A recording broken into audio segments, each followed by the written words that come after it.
Hello guys, আজকে আমি তোমাদের সাথে আলোচনা করব এসএসসি জিডির বিগত বছরের প্রশ্ন, যেটি 2024 সালে 20 ফেব্রুয়ারিতে এসেছিল।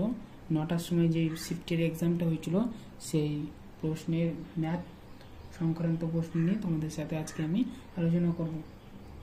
তো প্রথম প্রশ্ন দেখা যাক কী এসেছিল।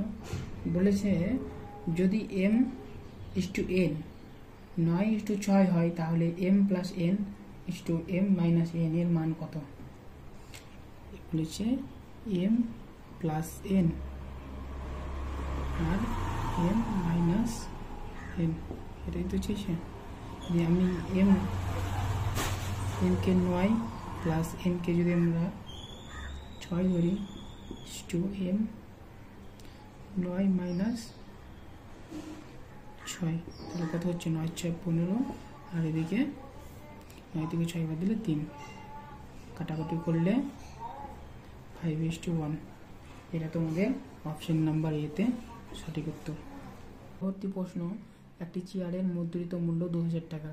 20% ও 1% দুটি ক্রমিক ছাড় দেওয়ার পর চেয়ারটি 1400-তে বিক্রি হয়, এর মান কত? খুবই সহজ প্রশ্ন। 200 টাকা বলেছে, প্রশ্ন 2000 টাকা, সরি, তার 20%।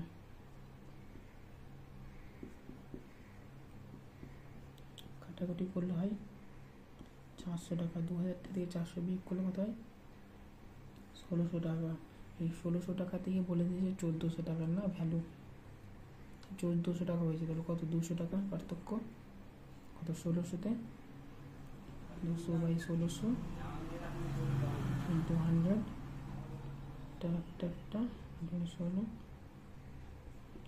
50, 4, 2, 25, মানে 12.5, মানে হচ্ছে 12.5। এটা রয়েছে অপশন সি, সঠিক উত্তর। পরবর্তী 3 নম্বর প্রশ্ন বলেছে যে 7200-কে PQR এর মধ্যে যথাক্রমে 1/2, 4, 3/2 অনুপাতে ভাগ করা হলে আর এর ভাগের পরিমাণ কত হবে? ঠিক আছে, এটা একদম সোজা প্রশ্ন। কত বলেছে? 1/2, 4, 3/2। এলসিএম যদি করি আমরা, এলসিএম করলে কত পাবো আমরা? 4। এখন এটা এইভাবে চলে আসবে, একদম নিলে 2 4, 2 অনুপাত 4 4 16, 2 6, তাহলে 16, 18, 18 হচ্ছে 24, 24/6 × 72, 24/72, জন্য 3/6 টাকা। যেটা অপশন নম্বর বি, সঠিক উত্তর। তারপরের প্রশ্ন একদম সহজ প্রশ্ন। আর একটি কাজ 90 দিনে সম্পন্ন করতে পারে, 45 দিনে আর ওই কাজের মোট কত শতাংশ সম্পন্ন করতে পারবে? বলেছে আর একটি কাজ 90 দিনে করতে পারে, কিন্তু কাজটা যদি 45 দিন করে, কত দিনে সম্পন্ন হবে?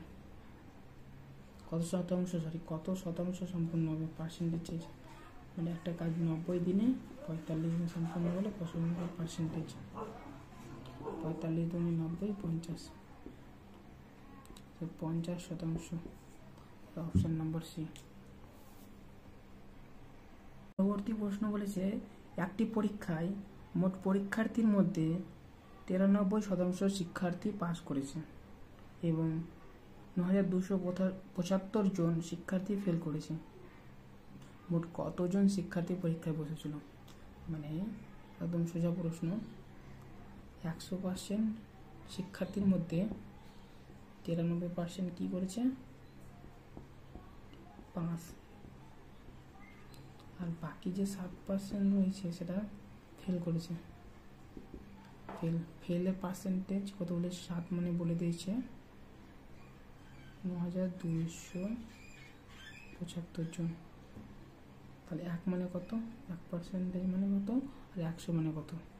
এটাই তো চেয়েছে, মানে টোটাল চেয়েছে 100%-এর মধ্যে 7 দিয়ে আমরা ভাগ করে নেব। 7 থেকে 7, 3 × 7 = 21, ঠিক আছে। 7 × 7 7 × 14, 3 5 × 7 = 35। 1% মানে এত, আর 100% মানে হচ্ছে 3 2 5 ডবল শূন্য চলে যাবে, যেটা হয়তো দেখতে পাচ্ছেন না, 3 2 ডবল শূন্য, ঠিক আছে, যেটা অপশন নম্বর ডি সঠিক উত্তর। তারপরে প্রশ্নটা দেখো, একদম সোজা প্রশ্ন বলেছে যে 7 + 33 × 44 / 2 5 × 5। জানো তো ব্র্যাকেটের কাজ প্রথম হয়, তোমরা ব্র্যাকেটের কাজ করে নেবো। 33 সাথে 40 ইন্টু থাকছে, ব্র্যাকেটের কাজে ভাগ করলে 22, এখান থেকে গুণ করলে 25 থাকছে। 4 × 25 = 100, মানে এটা আর এটা দিয়ে আমরা প্রথমে শর্টকাটে গুণ করে নিয়েছি, যেগুলো সোজা সোজা শূন্য গুণ। 4 × 25 = 100, একটা শূন্য 1000 গুণ 22, আর এটা গুণ করলে 22 আর 2 3 শূন্য, যেটা অপশন নম্বর বিতে সঠিক উত্তর। পরবর্তী প্রশ্ন বলছে, একটি ক্রিকেট দলের 7 জন খেলোয়াড়ের বয়স হলো 26 বছর, 25, 21, 29, 24, 28 এবং 22 বছর। তাদের বয়সের গড় কত? শেষের দুটো দেখো, 28 22-এর গড় কত? 50। তারপরে দেখো 26 এবং 24 এর গড় হচ্ছে 50, আর এদিকে 29 আর এদিকে 21-এর গড়। তোমরা চাইলে একটা একটা প্রতিটা ধরে যোগ করতে, কিন্তু আমরা যোগ করার সুবিধার জন্য আমি এইভাবে যোগ করছি। টোটাল হচ্ছে 150, আর একটাই পড়ে রাখছি যেটা হচ্ছে 25। কথা হচ্ছে এটা 175-কে 7 দিয়ে ভাগ, 7টা টোটাল কত হলে 7 জন আছে, 7 দিয়ে ভাগ করলে কত হয়? 25%, এটা অপশন নাম্বার ডি।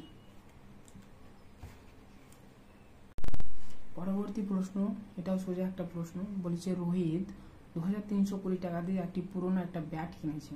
সেই ব্যাটটি নাকি আর 180 টাকা খরচ করেছে, ব্যাটটির উপরে খরচ করেছে, ঠিক আছে, এবং সে 2400 টাকায় ব্যাটটা বিক্রি করবে। তাহলে ক্ষতি শতকরা কত? ক্ষতি চাইছে কত পার্সেন্ট ক্ষতি, মানে বলতে চাইছে যে 2320 টাকা দিয়ে একটা ব্যাট কিনেছে, হ্যাঁ, সেই ব্যাটটার উপরে কী করেছে? 180 টাকা ও আরও উল্টে খরচ করেছে। তাহলে কত হয়? 0 4 3 4 5 2500 টাকা, কিন্তু ব্যাটটাকে বিক্রি করলো কত? 2400 টাকা। পার্থক্য কত? 100 টাকা। কী হয়েছে? এটা লস কততে? 2500-তে, মানে 100/2500। তোমরা হয়তো দেখতে পাচ্ছ 100, এই দুটো শূন্য করলে 4 25 100, মানে rate of interest 4% loss. Interest বলছি আমি, সরল সুদের কথা বলছি, 4% লস হবে। পরবর্তী প্রশ্ন হচ্ছে, একজন শিক্ষার্থী একটি পরীক্ষার 75% নাম্বার পায়, যা 60% নাম্বার পাওয়া এক শিক্ষার্থীর প্রাপ্ত নম্বর থেকে 30 নম্বর বেশি। পরীক্ষায় পূর্ণ মান কত? একদম সোজা প্রশ্ন। একজন পরীক্ষার্থী কি করেছে? 75% পেয়েছে, ঠিক আছে, আর আরেকজন শিক্ষার্থী কত পেয়েছে? 60 নম্বর পেয়েছে। পার্থক্য কত নাম্বারে? আর পার্সেন্টেজের পার্থক্য কত? 15, আর নাম্বারের পার্থক্য 30। 2 দিয়ে কাটবো, মানে 1% মানে 2 নাম্বার, ঠিক আছে। বলছে পূর্ণ মান কত, মানে 100% পরীক্ষা হয়, সব জানো পার্সেন্টেজ 100-তে হয়, তাহলে 100% যদি হয় তা 1 মানে 2, তার মানে এটা 200% নাম্বার, যেটা আছে ডি নম্বর অপশন, সঠিক উত্তর ডি। দেখো কি বলেছে পরবর্তী প্রশ্ন, একটি অর্থরাশিকে চক্রবৃদ্ধি সুদে বার্ষিক দেয়, বিনিয়োগ করা হলে তা 10 বছরে নিযোগে দ্বিগুণ হয়ে যায়। কত সময়ে সেটি নিজের 4 গুণ সমৃদ্ধি মূল দেবে? মানে এক্স একটা টাকা, এক্স না 100 ধরে, 100 টাকা, সেটা কি হয়ে যায় 10 বছরে কত হয়ে যায়? 200 টাকা। কত পার্সেন্টে? এটা কি হয়? কম্পাউন্ড ইন্টারেস্ট, ঠিক আছে, কম্পাউন্ড ইন্টারেস্টে 10 বছর দুগুণ, তাহলে 4 গুণ মানে 400 টাকা কত বছর হবে? 2 গুণ 10 বছরে, পরবর্তী 10 বছরে 400 টাকা হয়ে যাবে কম্পাউন্ড ইন্টারেস্টের ক্ষেত্রে। ঠিক আছে, টোটাল সময় কত বলেছে 10 বছর, এই 10 বছর মানে 20 বছর। 20 বছরেতে 100 টাকা থেকে 4x হয়ে যাবে, এটা অ্যান্সার 20 বছর হবে। এটা অপশান নম্বর এতে আছে সঠিক উত্তর। পরবর্তী প্রশ্ন বলেছে দেখো, একটি পণ্যের বিক্রয় মূল্য 5,175 টাকা, এটি 25% মানে 25% ছাড় দেওয়া হয়। ঠিক আছে, বুঝতে পারলে? তাহলে পণ্যটি মুদ্রিত মূল্য কত, মানে 5,175 টাকায় বিক্রি করেছে একটা দ্রব্য, কত পার্সেন্ট? 75%। তাহলে নিচে এসে 100% মানে এটা কত, এটা করতে 75/100, এটা বাড়ির কাজ থাকলো তোমাদের।